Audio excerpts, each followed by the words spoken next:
This podcast episode has a CC by SA 4.0 license. This license requires that reusers give credit to the creator. It allows reusers to distribute, remix, adapt, and build upon the material in any medium or format, even for commercial purposes. If others remix, adapt, or build upon the material, they must license the modified material under identical terms. Thank you. Hello, this is Charlie Wilson, and this is the Collab podcast.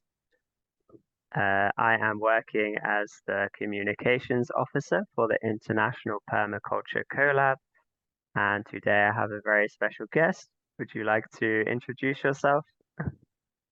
Sure. I'm Rakesh Rootsman Rak, permaculture teacher, designer, born in the UK, but I work mostly around Europe and occasionally when I have necessity to go to India for family reasons, I also work in India. Great, perfect. And yeah, I see your brand name, your company, your project is called Roots and Permaculture. And can you tell me briefly what is the overall aim, the vision of Roots and Permaculture?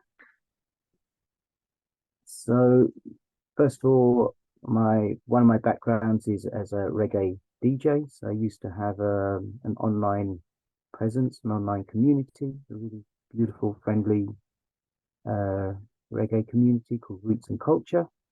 So Roots and Permaculture was a nice, easy, simple jump across.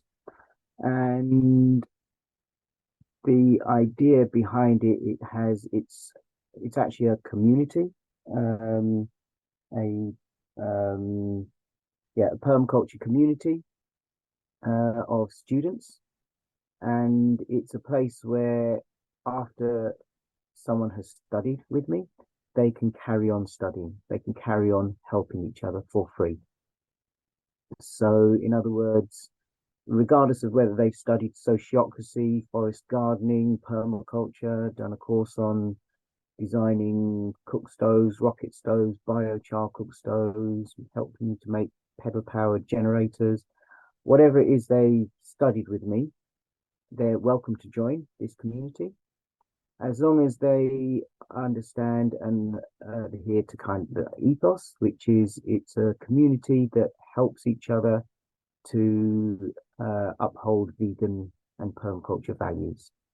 So as long as they understand what permaculture values are, i.e. earth care, people care, fair share, and really truly live those values, or whatever gets discussed in the community upholds those values. And from a personal perspective, being vegan, and that's also quite important to me about respecting animals and insects and plants and everything. So yeah, as long as whatever gets discussed in there upholds those values, they're welcome to come and share. So we have regular monthly gatherings, online gatherings, where people may come and say, "Hey, I'm trying to build a grey water treatment system. Don't know what I'm doing. Need some help." And so everyone just rallies and helps. Or I want to know more about I know, yeah, I've been struggling a little bit with sociocracy and this particular aspect of it or that aspect of it. Can someone give me some advice? Or perhaps someone studied something. I've just learned how to ferment this, make this banana vinegar or something. And wow, I just want to share it with you. And so it's just a space where anyone can come and just connect with each other. And many people live in quite remote areas. And so they don't have connection with other people who are of this mindset. So many of them say that it's just really beautiful to once a month be able to just talk to people about stuff that they're also passionate about and just connect with other like-minded people. Yeah, amazing. So the support doesn't end when they finish one of your courses, and you're No, really fostering this community. Yeah, it's that's it's great. absolutely essential because during the course, even though I structure my course very carefully, where I I give them about 5 opportunities to design during a permaculture course. So they figure out, yeah, I mean, the first time, it looks really easy. And then they try and do it. Oh, didn't quite get this bit, didn't quite get that bit. So then they try again. Then I walk them through a design. Then they try again. Then they try, and then they go into their big group designs, by which time they make the most amazing designs because they've learned what their limitations were before. And they really now deeply understand how to make designs, how to use principles. I also get them to make toolboxes. So at the end of, when you want to go and design for yourself, you've got a structure. So the first card in your toolbox is the structure, and I've designed my own methodology that sits on top of SADIM or any Obridim or SEEP or any of the other methodologies. This sits on top of it and helps you to really coordinate the whole of the methodology. And because it's what I noticed is when I was designing, even though I was taught SADIM and all these other methodologies, the actual way that I was designing didn't really fit that. It was much more chaotic, structured, but chaotic. Much more random, much more a little bit of this, a little bit of that, bit here, try that, survey, analyze, survey, analyze, survey, analyze, test a design. A little bit of survey. Oh, that's interesting. Didn't think of that before. Didn't notice that before. More survey, test a design, analyze, and ideas. And so it's not a nice, simple, straight pattern. So the methodology I've devised helps you to coordinate that kind of chaotic structure. So I teach that as well. And then so they end up with a toolbox that helps them to manage and find the right tool for each part of the process. So they've got all the tools they need to design, but what I find is people still need some support. They still and so to lead them, so they have a really good foundation during my permaculture courses. They really understand a lot and they can walk away and they can start making designs straight away, but still they need support. And so to just lead them is, it's incomplete. My purpose is to it's not about making money. It's not yes, this is my livelihood, but it's actually about really inspiring and encouraging people to really take action and really make something happen. And so, so the Roots and Permaculture learning community is really an essential part of that, because that's where people can continue to connect, continue to support each other. And it's completely run by the students. Wow. Of me. Yeah, And if I'm not there, I'm not there. If I'm there, I'm there. But they take care of each other. And so we co-created a vision for it, sociocratically, and all processes, everything is done purely sociocratically. So they can make decisions. It's not me. It's not my project. It's our project. And that's amazing. important. Yeah, and it's like you could be the only person in your village that trying to design permaculture gardens or something, but being part of a community, I guess, just helps people to know there's many other people out there who are trying to live this kind of sustainable lifestyle. Yeah, so I think it's great. And I read this great quote on your website: permaculture is a revolution disguised as gardening. Yeah, I really love that. It really struck me. And So that Mike Feingold. That's not my quote. That's it is my favorite definition of permaculture, though. It's from Mike Feingold. Really amazing, really incredible character from Brighton. Sorry, did I say Brighton? Bristol. Really incredible character. And for me, that's really because permaculture, many people get into permaculture because they think it's about food growing. But it's so much more than that. It's so much deeper. It really totally changes. I had one person who came on one of my courses, this is about 12, maybe more years ago, and she was a teacher and she just retired. She said, "Thank God, I hate kids. I hate school. I hate teaching. And finally, I've now escaped now I can look after my garden and just grow stuff. And now I've come to your gardening course, so I can learn how to. At the end of it, she said, "Oh my God, this is what we should have been teaching children. How come I didn't know about this before? I need to go back into teaching. This is what we ah." And we set her up in like some forest schools and various other places. Off she went again and got really re-inspired to go back into the world and make stuff happen. So Amazing. yeah, revolution disguised as gardening. I love it. Yeah, amazing. And I had a look at some of the events you've got coming up just to get an idea of what you do. So one of them is how to design a forest garden. So what kind of things would somebody learn on a course like this? So the way that I teach generally, more or less all courses, I don't teach anyone techniques. Mm, I teach people how to think. I teach people how to look, see, observe, understand, and then through that understanding, put things together. So in a forest garden course, I will help people to understand how a forest edge works, and I quite often I do it as a kind of visualization. So they go in their own minds, they go into a forest, they go to see what it's like in the heart of the forest.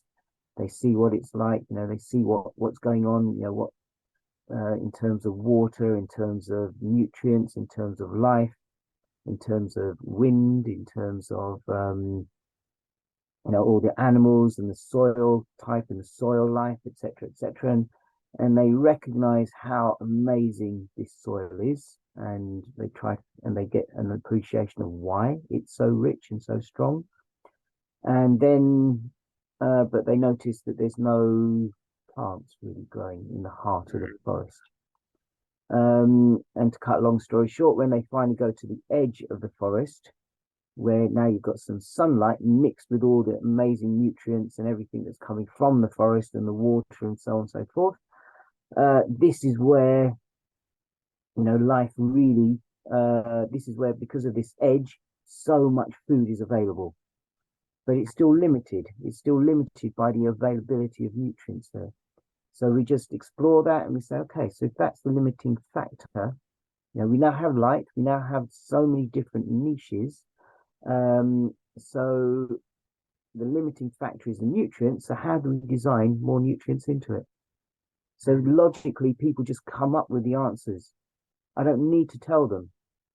I walk them through it and get them to build up a pattern, a picture, and truly understand what's happening in the ecosystem, what is happening, what isn't happening. And then they can easily find solutions for how to plug those gaps and how to complete those cycles. So they'll learn how to research plants, how to understand plants, how to then find the right plant that goes in the right place. And again, this is where if they don't get enough from the actual course, they then come to the Roots and Permaculture learning days mm. and get advice from thousands, hundreds of people around the world who do know about plants. And yeah, so in this way they're truly supported. I then do a further course where an online course. So normally I do in person and sometimes some online introductions. And then later on at the end of the year, I'll then go through an 8-week course where we online once a week for 4 hours, where I help each person to design their own private, personal, or community forest garden. So so they'll come in and we'll start off with a survey.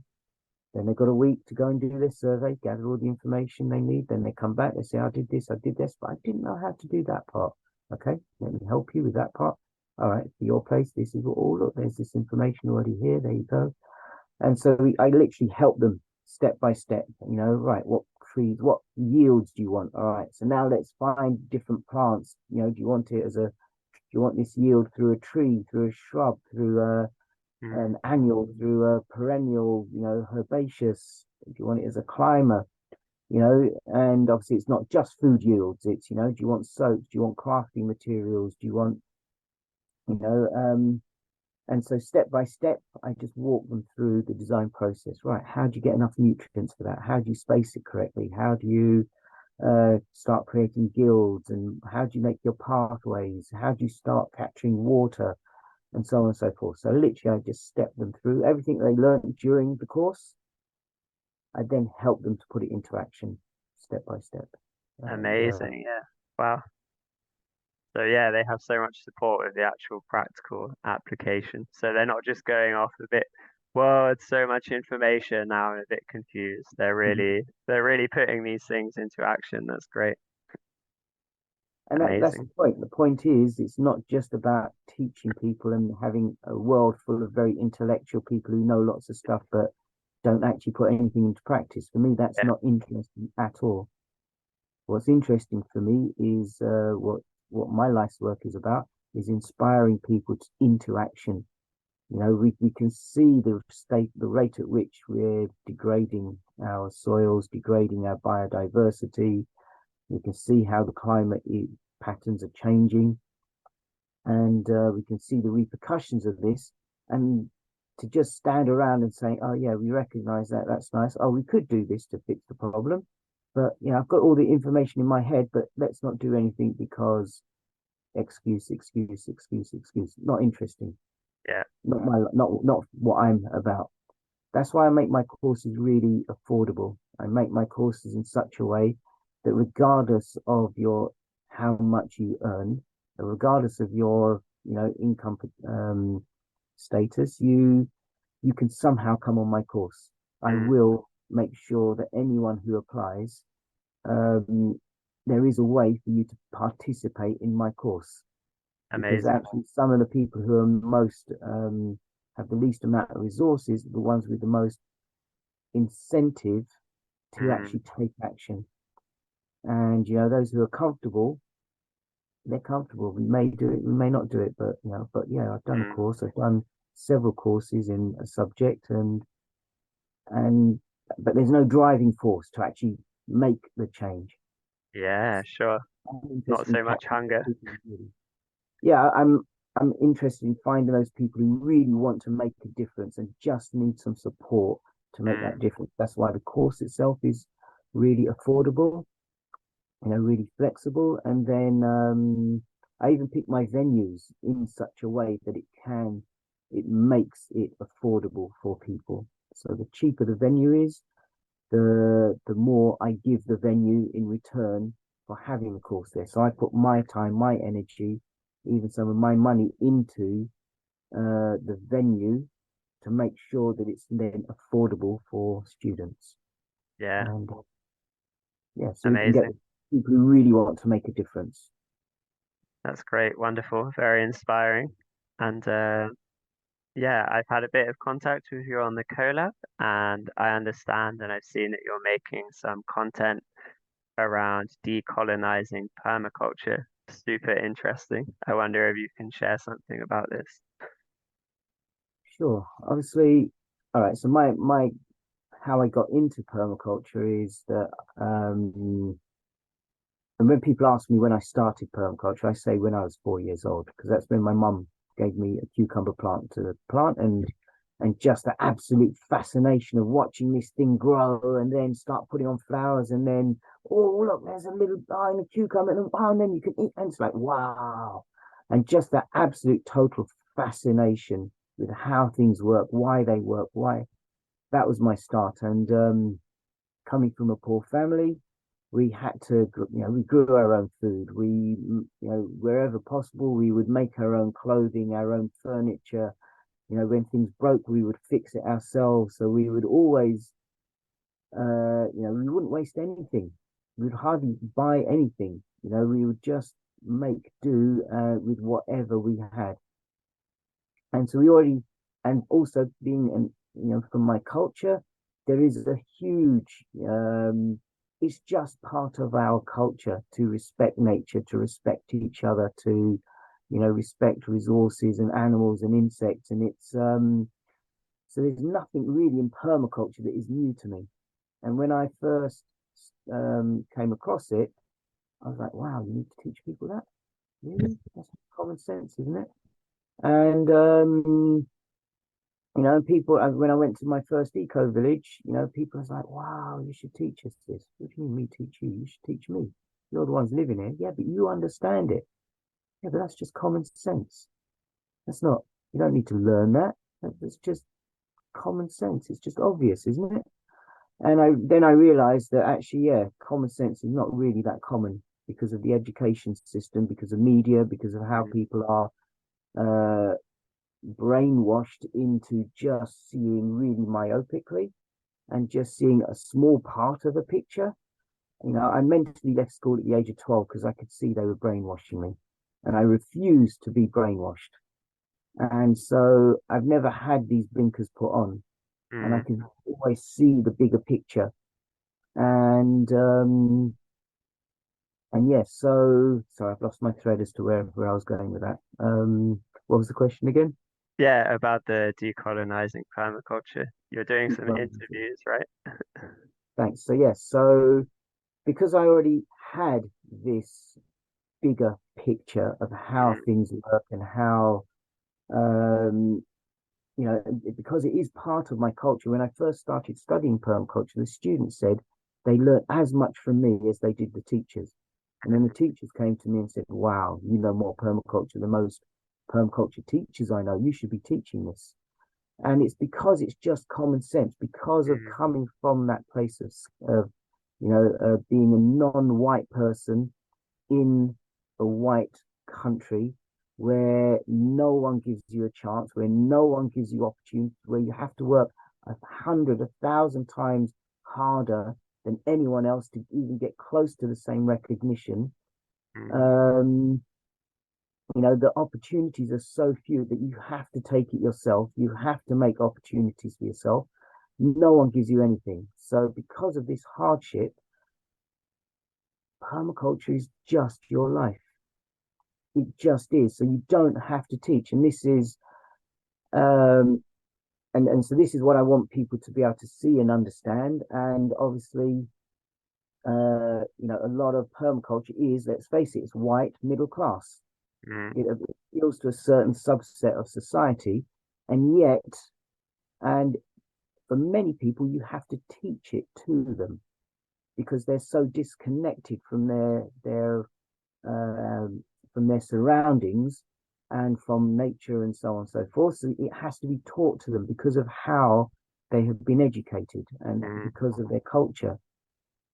Whereas because it's part of our culture, you know, if we look at it, David and Bill really got a lot of their inspiration from nature, but also cultures, indigenous cultures, mm, because they've always lived this way. And yet, as it's been packaged, most people see permaculture as coming from two white people. mm, And it's for white people. But actually, it's just taking the inspiration from indigenous peoples who have just lived this way all of their lives for thousands of years, hundreds yeah. of thousands of years, perhaps. And so it's just about making that connection back again and saying, well, actually, no. So a lot of non-white, I get a lot of real diversity on my classes, and they come to my courses because of the fact that I'm not a white male. Mm, And they actually tell me that. And, so if we look at the patterns of, colonialization, where people have been living in harmony with their surroundings, maybe even fairly passively because they're in such harmony with each other and their surroundings. And then white man comes along at the end of a gun, says, you idiots, what are you doing it like that for? Do it like this. And completely change their culture, destroy their culture, make them greedy, make them enslaved, etc., etc., destroy their lands, destroy the culture, the community, etc., etc., and say this is actually modern living, this is actually civilization. Um, and at the end of the gun, totally destroy everything. And then, as we can see, these practices creating more and more disharmony, more and more harm to the world. Now, more white people are coming along. What are you doing it like that for? You should be doing it like this. And so, more white people are saying, no, permaculture, this is the way you should be doing it. More colonialists telling us what we should be doing when they freaking destroyed our culture in the first place, which was doing this. You then borrowed all of these ideas and concepts from us. You stole it from us, repackaged it as if it's your freaking idea. Mm. Me? You're the ones who destroyed our culture in the first place and forced us at the end of a gun to do this, enslaved us in order to do this, to do it your way. And now more white people are coming and telling us this is stupid. Why are we doing it this way? We should do it another way. Sorry, this is just really not good enough. So the idea of this looking at decolonialization of permaculture is, and the way that I'm doing is to start to collect stories of how peoples around the world, and it's not exclusively a white or a black thing or an Asian thing. It's, because there are many people in Europe who were living in harmony with their surroundings, and they were victimized. So witches, for example, anyone who knew about herbs and medicines and Yeah. really had a good connection with the earth, witch, kill them, you persecute them.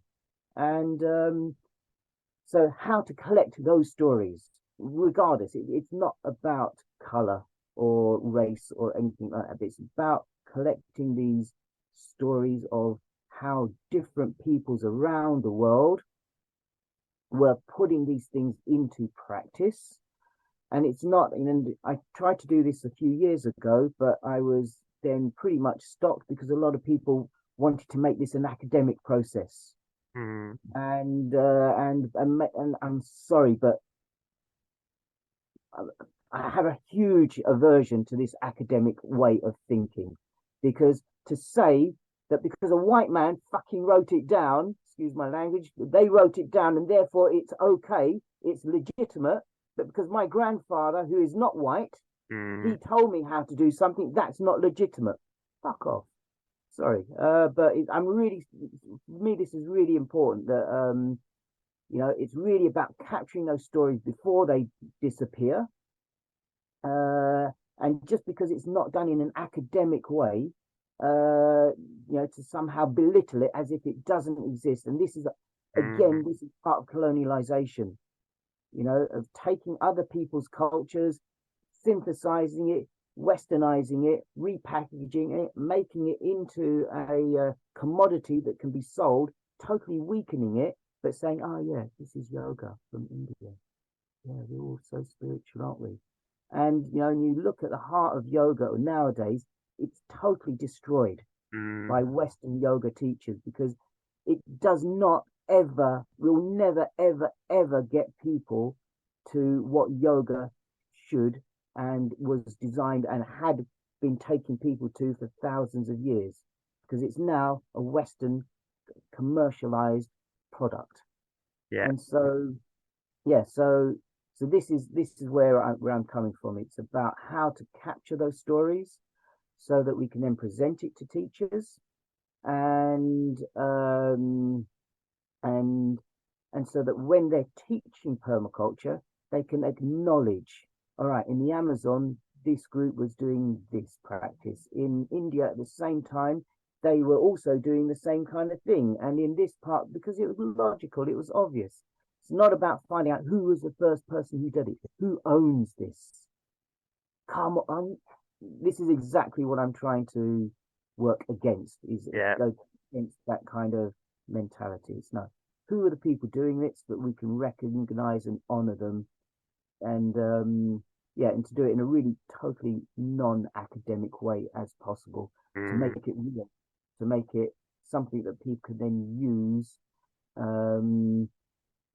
as I say, to really inspire, so that we can actually show people, of color, that actually a lot of this inspiration came from their ancestors. So you can be proud of the fact that this is actually has been part of your culture for thousands of years. It was stolen from you and repackaged as if it's a white person's thing, and then belittled your culture, reduced and destroyed your culture, but actually it all came from your culture in the first place. And I remember being introduced to someone who ran the green fair in London. You know, it's one of the longest running green fairs. And at some point in this conversation, he said, "Why is it you lot don't care about the environment?" Excuse me? Yeah, why is it you lot don't care? Why you don't engage and why you don't participate in like our green fairs and events and things? What do you mean my lot? You mean people from East London, people from with beards? What do you mean my lot? So, Indians. Um, and the conversation went on like this until I totally lost my temper.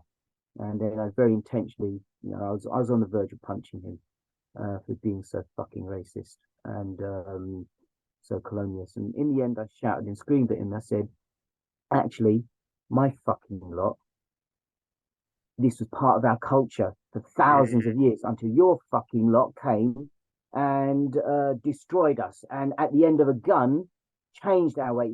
Part of our culture. Every day, in every celebration, in every moment, we give thanks to plants, animals, insects, to mm, nature. We respect, and we've always respected nature. And it's your lot who came at the end of a gun and forced us to stop behaving that way. So it's been part of our culture ever since day one. Whereas your lot are so destructive, are so greedy that you are so disconnected. That's why your lot have to actually invent being green and being environmentally friendly. Whereas it's been part of our culture forever. So don't you tell me that we don't care. Your lot fucking destroyed us mm. to force us to be more like you. And now you're telling us that we don't care. So for some reason, he didn't actually invite me to do any talks at the Green Fair that year. I'm not quite sure why. Um, yeah. Yeah. Yeah, amazing. Yeah, like these lifestyles are just as old as time. Absolutely. And yeah, I can feel your passion and I resonate with everything you say. And I've been in some of these academic worlds and it's really just like academics writing for other academics and it's just turns into this, yeah, kind of very exclusive, like jerk circle where you have to phrase everything in a certain way. Yeah, making everything accessible and like bringing it back to its roots, I think it's so important. Yeah, it's amazing what you say. Thank you. I can feel your passion. Sorry for my language, but this is, I'm from East London. You know what I mean? Yeah, But this is me. This is how I'm sure. not here to make friends. I'm here to speak my truth Mm, and to speak it the way that, maybe some people need to hear it that way because it's in such a comfortable space.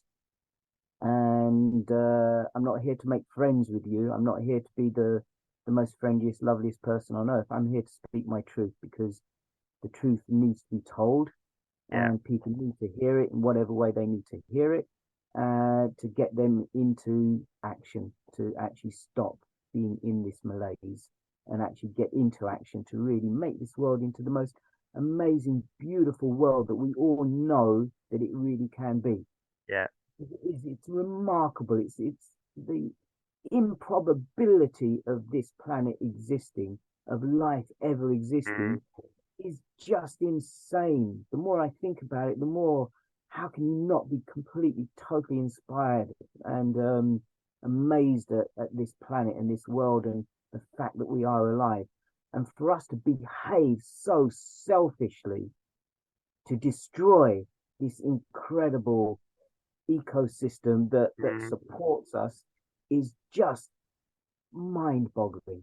It's how anyone can not see this for me is just really it's soul destroying. So we know how beautiful it can be. So my life's goal is to it's to make a difference and is to mm. get in whichever way I can do it politely, I can do it impolitely. Yeah, But I'm not going to shirk away from speaking the truth.